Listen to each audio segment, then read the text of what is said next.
সুপ্রভাত বন্ধুরা, আজ হলো 27 জানুয়ারি, 13 মাঘ, মঙ্গলবার। আজকের সকালের বিশেষ বিশেষ খবরগুলি হলো: জাতীয় পতাকার অবমাননা, রাতে উড়ল পাতারকান্দি এলপি স্কুলে, তীব্র নিন্দা চারিদিকে। সুনাইয়ের সাতকরাকান্দিতে এক গৃহবধূর রহস্যজনক মৃত্যু, আটক স্বামী। ম্যাট্রিক এবং উচ্চতর মাধ্যমিকের পরীক্ষার্থীদের জন্য সতর্কবাণী, এবার আরও কঠোর নিয়মে অনুষ্ঠিত হবে পরীক্ষা। পরীক্ষার হলে অনিয়ম করলেই পড়বেন বিপদে। দুর্ঘটনাগ্রস্ত ব্যক্তিকে তাৎক্ষণিকভাবে হাসপাতালে প্রেরণ করে প্রশংসায় ভাসলেন সুনাইয়ের বিধায়ক করিমউদ্দিন বরভূঁইয়া। পুরনো তিক্ততার রেশ ধরে প্রজাতন্ত্র দিবসের প্রাক্কালে রক্তাক্ত হল হাইলাকান্দির কাটলিছড়া। কাটলিছড়ার এক ব্যবসায়ীর বাড়িতে সুরা ব্যবসায়ীদের হামলায় গুরুতর আহত দুই ভাই। ঘটনায় ব্যাপক চাঞ্চল্য এলাকা জুড়ে। গণাচ্ছে যুদ্ধের মেঘ, ইরানের আরও কাছে মার্কিন রণতরী। হামলা হলে কড়া জবাব, পাল্টা তেহরানের। প্রজাতন্ত্র দিবসেও লাফিয়ে বাড়ল সোনার দাম। প্রজাতন্ত্র দিবসের দিনেও ছাড় নেই, লাগাম ছাড়া হারে বাড়ছে সোনার দাম। হাইলাকান্দিতে ভোটাধিকার হরণের চক্রান্ত, সরব কংগ্রেস নেতা বাচ্চু পাল, কাঠগড়ায় বিজেপি। প্রজাতন্ত্র দিবসের অনুষ্ঠানে তৃতীয় সারিতে কেন রাহুল গান্ধীর আসন, কেন্দ্রকে কটাক্ষ কংগ্রেসের। এবং থাকবে আজকের বরাক উপত্যকার 3 জেলার আবহাওয়ার খবর। তাহলে বিস্তারিত খবরে যাওয়ার আগে অবশ্যই ভিডিওটিতে একটি লাইক করে চ্যানেলটি সাবস্ক্রাইব করে পাশের বেল আইকনটি বাজিয়ে রাখবেন এবং ফেসবুক পেজটি ফলো করে ভিডিওটি অবশ্যই শেয়ার করবেন, যাতে সঠিক তথ্যগুলো সবার কাছে পৌঁছাতে পারে। এবার শুনুন আজকের খবরগুলির বিস্তারিত। প্রথম খবর, সুনাইয়ের সাতকরাকান্দিতে এক গৃহবধূর রহস্যজনক মৃত্যু, আটক স্বামী। গৃহবধূর রহস্যজনক মৃত্যু ঘিরে চাঞ্চল্য সৃষ্টি হয়েছে সুনাইয়ে। স্বামীর বিরুদ্ধে খুনের অভিযোগ তুলে মামলা দায়ের করেছেন বাপের বাড়ির লোকেরা। এতে সুনাই পুলিশ সাতকরাকান্দি প্রথম খণ্ডের বাসিন্দা ইন্তেজুল হক লস্কর নামের স্বামীকে আটক করে। জামাইয়ের বিরুদ্ধে হত্যার অভিযোগ তুলেন হত শাকিরা বেগম চৌধুরীর বাবার বাড়ির লোকেরা। এ নিয়ে সুনাই থানায় জামাই সহ 3 জনকে অভিযুক্ত করে মামলা দায়ের করেছেন বোন সুমি আক্তার চৌধুরী। সংবাদ মাধ্যমে গৃহবধূর পরিজনরা জানান, রবিবার রাতে শারীরিক নির্যাতনের ফলে গুরুতর অসুস্থ হয়ে পড়ে শাকিরা বেগম চৌধুরী। পরে মেডিকেল নিয়ে যাওয়ার পরে মৃত্যু হয় তার। জাতীয় পতাকার অবমাননা, রাতে উড়ল পাতারকান্দির এলপি স্কুলে, তীব্র নিন্দা। পাতারকান্দিতে জাতীয় পতাকার গুরুতর অবমাননার ঘটনায় সর্বত্র তীব্র ক্ষোভ ও নিন্দা ছড়িয়ে পড়েছে। এক শিক্ষা প্রতিষ্ঠানে জাতীয় পতাকা বিধি লঙ্ঘনের অভিযোগ সামনে আসায় ব্যাপক প্রতিক্রিয়া সৃষ্টি হয়েছে। সোমবার পাতারকান্দি শিক্ষাখণ্ডের অন্তর্গত 241 নম্বর উনাম গ্রাম এলপি স্কুলে প্রজাতন্ত্র দিবসে উত্তোলিত জাতীয় পতাকা সূর্যাস্তের বহু সময় পরও নামানো হয়নি। রাত 8:30 পর্যন্ত পতাকা উত্তোলিত অবস্থায় থাকা। জাতীয় পতাকা সংহিতা এবং সাংবিধানিক শিষ্টাচারের স্পষ্ট এবং গুরুতর লঙ্ঘন বলে মনে করছেন সচেতন মহল। একটি শিক্ষা প্রতিষ্ঠান থেকে এমন দায়িত্বহীনতার এবং অবহেলা দেশবাসীর কাছে অত্যন্ত লজ্জাজনক ও নিন্দনীয় বলে মত প্রকাশ করেছেন স্থানীয়রা। প্রজাতন্ত্র দিবসের অনুষ্ঠানে তৃতীয় সারিতে কেন রাহুল গান্ধীর আসন, কেন্দ্রকে কটাক্ষ কংগ্রেসের। দিল্লিতে কর্তব্যপথে সাধারণতন্ত্র দিবসের অনুষ্ঠানে যোগ দেন লোকসভার বিরোধী দলনেতা রাহুল গান্ধী এবং রাজ্যসভার বিরোধী দলনেতা মল্লিকার্জুন খার্গে। তাদের আসন ছিল তৃতীয় সারিতে।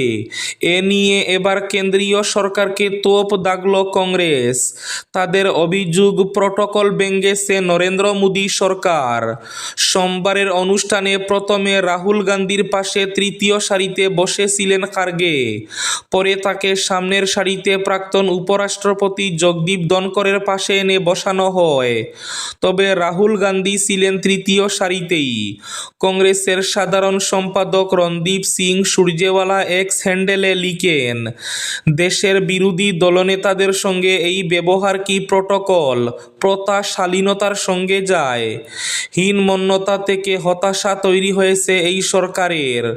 কংগ্রেস সাংসদ মণিকম টেগর 2014 সালের সাধারণতন্ত্র দিবসের একটি ছবি প্রকাশ করেছেন।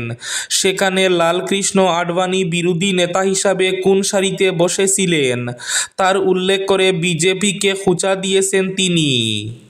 প্রজাতন্ত্র দিবসের দিনেও ছাড় নেই, লাগাম ছাড়া হারে বাড়ছে সোনার দাম। প্রজাতন্ত্র দিবসেও লাফিয়ে বাড়ল সোনার দাম। ফের সর্বকালের রেকর্ড ছুঁল সোনার দাম। কয়েক ঘন্টার তফাতে হাজার হাজার টাকা বাড়ল 2224 ক্যারেট সোনার দাম। প্রজাতন্ত্র দিবসেও সোনার দাম লাগাম ছাড়া হারে বেড়ে যাওয়ায় মাথায় হাত মধ্যবিত্তের। 26 জানুয়ারি সোমবার কলকাতায় 10 গ্রাম 22 ক্যারেট সোনার দাম 1,48,450 টাকা। 10 গ্রাম 24 ক্যারেট সোনার দাম 1,61,950 টাকা। পুরনো তিক্ততার রেশ ধরে প্রজাতন্ত্র দিবসের প্রাক্কালে রক্তাক্ত হল হাইলাকান্দি জেলার কাটলিছড়া। কাটলিছড়ার এক ব্যবসায়ীর বাড়িতে সুরা ব্যবসায়ীদের হামলায় গুরুতর আহত হলেন 2 ভাই। ঘটনায় ব্যাপক চাঞ্চল্য। রাতের অন্ধকারে দলবল নিয়ে ব্যবসায়ীর বাড়িতে ভয়ঙ্কর হামলা করে সুরা ব্যবসায়ীরা। দুর্বৃত্তদের ধারালো অস্ত্রের গায়ে অবস্থা সঙ্গীন হোটেল ব্যবসায়ী ভ্রাতৃদের। ঘটনার আকস্মিকতায় চাঞ্চল্য এবং আতঙ্ক ছড়িয়েছে কাটলিছড়া বাজার এলাকায়। আক্রান্ত 2 ভাইকে ভর্তি করা হয়েছে শিলচর মেডিকেলে।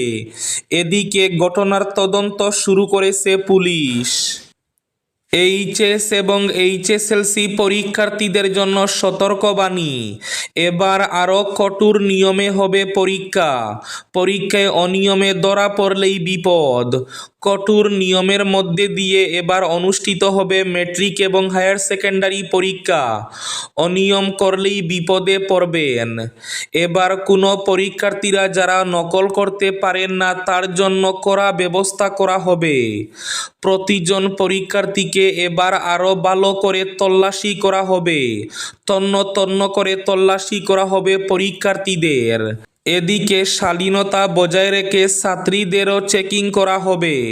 পরীক্ষা হলের ভেতরে নিরীক্ষক যারা পরীক্ষার ইনভিজিলেটর তারাও নিতে পারবেন না মোবাইল ফোন। প্রতিটি পরীক্ষা কৌটায় থাকবে সিসিটিভি ক্যামেরা এবং প্রশ্নপত্র এবং উত্তর বহি। নিরীক্ষণ কক্ষেও থাকবে সিসিটিভি ক্যামেরা। এদিকে কোনো পরীক্ষা কেন্দ্রে এবার 1 মিনিটও দেরিতে পরীক্ষা অনুষ্ঠিত করতে পারবেন না। সময়মতো পরীক্ষা অনুষ্ঠিত করতে হবে সব পরীক্ষা কেন্দ্রে। গনাচ্ছে যুদ্ধের মেঘ। ইরানের আরও কাছে মার্কিন রণতরী। হামলা হলে কড়া জবাব পাল্টা তেহরানের। ইরানের আকাশে ক্রমেই গনাচ্ছে যুদ্ধের মেঘ। মধ্যপ্রাচ্যের এই দেশটির আরও কাছে পৌঁছালো মার্কিন রণতরী। কয়েক সপ্তাহ ধরে ইরান এবং আমেরিকার মধ্যে সংঘাত বাড়ছে। গত সপ্তাহে শোনা গিয়েছিল মধ্যপ্রাচ্যে একটি বিমানবাহী রণতরী এবং যুদ্ধ বিমান সহ গুরুত্বপূর্ণ সামরিক সরঞ্জাম নতুন করে বহাল করেছে ওয়াশিংটন। হুঁশিয়ারি দিয়েছিলেন খোদ মার্কিন প্রেসিডেন্ট ডোনাল্ড ট্রাম্পও। জানা গেছে সেই মার্কিন রণতরী ইরানের অনেকটাই কাছাকাছি পৌঁছেছে। অন্যদিকে আমেরিকাকে পাল্টা হুঁশিয়ারি দিয়েছে তেহরানও। সাফ জানানো হয়েছে কোনো হামলা হলেই তার কড়া জবাব দেওয়া হবে। দুর্ঘটনাগ্রস্ত ব্যক্তিকে তাৎক্ষণিকভাবে হাসপাতালে প্রেরণ করে প্রশংসায় ভাসলেন সুনাইয়ের বিধায়ক করিমুদ্দিন বরভূঁইয়া। দুর্ঘটনাগ্রস্ত এক ব্যক্তিকে দ্রুত চিকিৎসার ব্যবস্থা করে মানবিকতার নজির গড়লেন সুনাই বিধানসভার বিধায়ক করিমুদ্দিন বরভূঁইয়া ওরফে সাজু। সোমবার বিকেলে প্রজাতন্ত্র দিবস উপলক্ষে বারহালি পয়েন্ট সংলগ্ন মাঠে আয়োজিত এক অনুষ্ঠানে উপস্থিত ছিলেন তিনি।